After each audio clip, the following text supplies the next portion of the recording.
समिति की राज्य कमेटी की मीटिंग फतेहाबाद की जाट धर्मशाला में आयोजित हुई, जिसमें अलग अलग ज़िलों के जो राज्य कमेटी के हमारे साथी हैं वो शामिल हुए। और इस राज्य कमेटी की मीटिंग में सरकार ने जो अभी धान के खिलाफ एक तुगलकी फैसला किसानों पे लागू किया है, उस पर चर्चा की गई और भी किसानी मुद्दों पर हमने चर्चा की। और हमने क्या फैसले लिए उस पर हमारे राज्य के अध्यक्ष साथी मनदीप नथवान चर्चा करेंगे। जो फतेहाबाद, जिटवाना, रतिया, इस इलाके के अंदर जो पराली वाला तमाम हरियाणा का समस्या, वैसे पूरे हरियाणा की ये समस्या है। एक फरमान जारी कर दिया भी वो मंडी के अंदर MSP पे उनकी इसकी फसल नहीं खरीदी जाएगी। ये बिल्कुल गलत है। धान की पराली को आग लगाने के जो कारण, मेन कारण है वो सरकार की नालायकी है, उसके हम मानते हैं, क्योंकि किसान भी नहीं चाहता कि आग लगे। आग लगने से वातावरण दूषित होता है, ये हम सब मानते हैं, मगर सरकार प्रबंध नहीं कर पा रही। पिछले 7-8 सालों से आपने देखा, हमने यहाँ पक्के मोर्चे भी लगाए और किसानों को तो पराली के नाम पे लूटा जा रहा है। तमाम तरह के जो कर्मचारी अधिकारी किसानों से रिश्वत लेने का काम करेंगे। दूसरी बात, धान की खरीद के ऊपर बहुत बड़ा घपला किया जा रहा है। शरेआम जो MSP से कम धान किसान का बिक रहा है।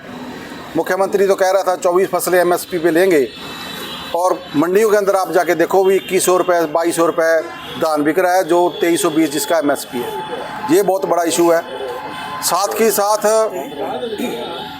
संगठन को हरियाणा सत्र पर और बढ़ाने के लिए आज मीटिंग के अंदर फैसले किए हैं, जिसमें 6, 7, 8 दिसंबर को राज्य स्तरीय परीक्षण शिविर 3 दिन का जलंधर देशभक्त यादगार हाल में करेंगे।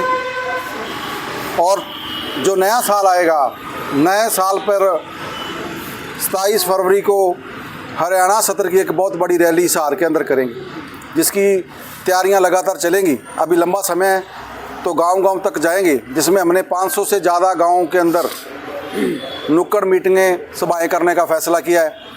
और हम आपके चैनल के माध्यम से किसानों से भी निवेदन करना चाहेंगे भी धान की लूट के खिलाफ आप आवाज़ बुलंद करें।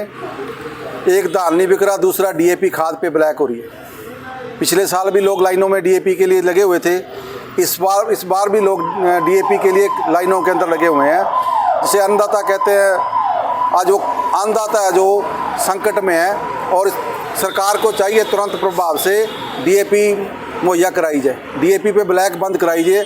DAP है, जस्ट 1000 गट्टा ले लो, मगर वो ब्लैक पे मिलती है, और ब्लैक अधिकारियों की मिलीभगत से हो रहे हैं। तो हमने बार बार मांग पत्र भी दिए, मगर उस पर कोई कार्रवाई नहीं। बट्टू मंडी के अंदर धान की खरीद नहीं हो रही, ये बहुत बड़ा इशू है। और सभी मंडियों में ऐसा हाल है, तो हम तमाम मंडियों के अंदर रहने की तमाम मंडियों में भी जाएंगे।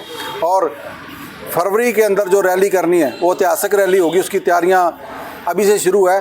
और सीजन के तुरंत बाद गांव-गांव, एक हरियाणा के गांव-गांव तक इस मुहिम को लेके जाएंगे। इस रैली का नाम किसान मजदूर एकजुटता रैली का नाम, उसका नाम रखा है। जैसे कॉरपोरेट देश के अंदर लगातार जल, जंगल, ज़मीन पर कब्जा करता जा रहा है, कंपनी राज देश में स्थापित किया जा रहा है, इसके लिए सब लोगों को साथ लेके लड़ेंगे। जिसमें बिजली बिलों का बहुत बड़ा इशू है। आप बिजली के बिल, जिसमें तरह तरह के सरचार्ज लगाए जा रहे हैं, और इतने बिल आ रहे हैं कि गरीब आदमी बिल नहीं भर सकता। स्वास्थ्य सेवाओं का जनाजा निकला हुआ है, गरीब आदमी अपना इलाज नहीं करवा पा रहा है। शिक्षा का बहुत बड़ा इशू है। तमाम इशुओं को लेकर सारे हरियाणा के अंदर संगठन जाएगा, और जगह हर गांव के अंदर कमेटी संगठन की बने पकड़ी संभाल जट्टा की, ऐसा प्रयास किया जाएगा। आज राज्य कमेटी की मीटिंग थी, जिसमें विभिन्न जिलों के हमारे साथी शामिल हुए थे, और जहां भी किसान के साथ, आम जन के साथ धक्का होगा, संघर्ष का रास्ता संगठन अपनाएगा। ये फैसले हुए हैं। पराली को लेकर निर्णय लिया है सरकार ने कि MSP पे खरीद नहीं की जाएगी, और FIR दर्ज तो पहले ही हो रही थी हालांकि, तो कैसे देखते हैं इसे? आप 2 साल तक बैन लगाया जाएगा अगर पराली जलाता है तो? ये तानाशाही रवैया है। हम तो कहते हैं भी आप साधन दो, संसाधन उपलब्ध करवा दो। अब जो बेलर आ रहे हैं वो 20 लाख का है, 2 एकड़ वाला, 5 एकड़ वाला 20 लाख का बेलर कहाँ से लेके आएगा? पिछले 7 सालों से आपने देखा, हमने यहाँ धरने प्रदर्शन किए, मांग की है भी पराली का प्रबंध करो। पराली का प्रबंध सरकार ने करना है। सरकार टैक्स ले रही है हमारे से, और टैक्सों के पैसे से ही लोगों को राहत देनी होती है, मगर ये तो उल्टा मतलब आ रहा है, जैसे सरकार हमें कुछ दे रही है। बोलो देखो ये हमने तो वो 2000 रुपया दिया जा रहा है, बुढ़ापा पेंशन दे रहे हैं, वो पल्ले से नहीं दे रहे। ये समझने की बात है, वो टैक्सों का पैसा है। यदि हम मोबाइल फ़ोन भी यूज कर रहे हैं तो उस पर हमने टैक्स दिया हुआ है, तो हमारे टैक्सों का पैसा है वो आम जन के सुविधा के लिए प्रयोग करना चाहिए, मगर यहाँ के नेता अपनी ऐशोआराम के लिए प्रयोग कर रहे हैं। ये भी इस तानाशाही से निपटेंगे कैसे फिर आप? अब हमने फैसला किया है भी यदि सरकार धक्का करेगी तो संघर्ष करेंगे, इसका मुकाबला करेंगे। तो सरकार, आपके चैनल के माध्यम से सरकार से भी निवेदन करना चाहते हैं कि ऐसा तानाशाही रवैये को वापस लिया जाए और किसानों को मशीनें उपलब्ध करवा दो। कहीं भी आग नहीं लगेगी, यदि मशीनें नहीं दोगे तो मजबूरीवश किसान आग ही लगाएगा। एक तरफ DAP नहीं, दूसरा धान नहीं बिक रहा, और गेहूं की बिजाई कैसे होगी? कई मारे पहले पड़ चुकी है, आपने देखा अभी पिछली बार फ्लड ने तबाही मचाई है, कहीं ओले पड़े हैं तो मुआवजा तक नहीं मिला किसानों को। तो मगर अब किसान अगली फसल की बुआई करने के लिए भी परेशान नज़र आ रहा है। तो यहाँ के प्रशासन को भी चाहिए, जितने भी जिलाधिकारी हरियाणा के अंदर, वो सुनिश्चित करें कि DAP की ब्लैक को बंद करवाए और लोगों को DAP दिलवाए, और धान जो है, फसलें हैं जो MSP पे किसान की बिके, ये बहुत बड़ा इशू है। देश दुनिया की हर खबर सबसे पहले देखने के लिए फॉलो करें Dainik Savera TV, YouTube, Facebook, Instagram, X और WhatsApp चैनल पर।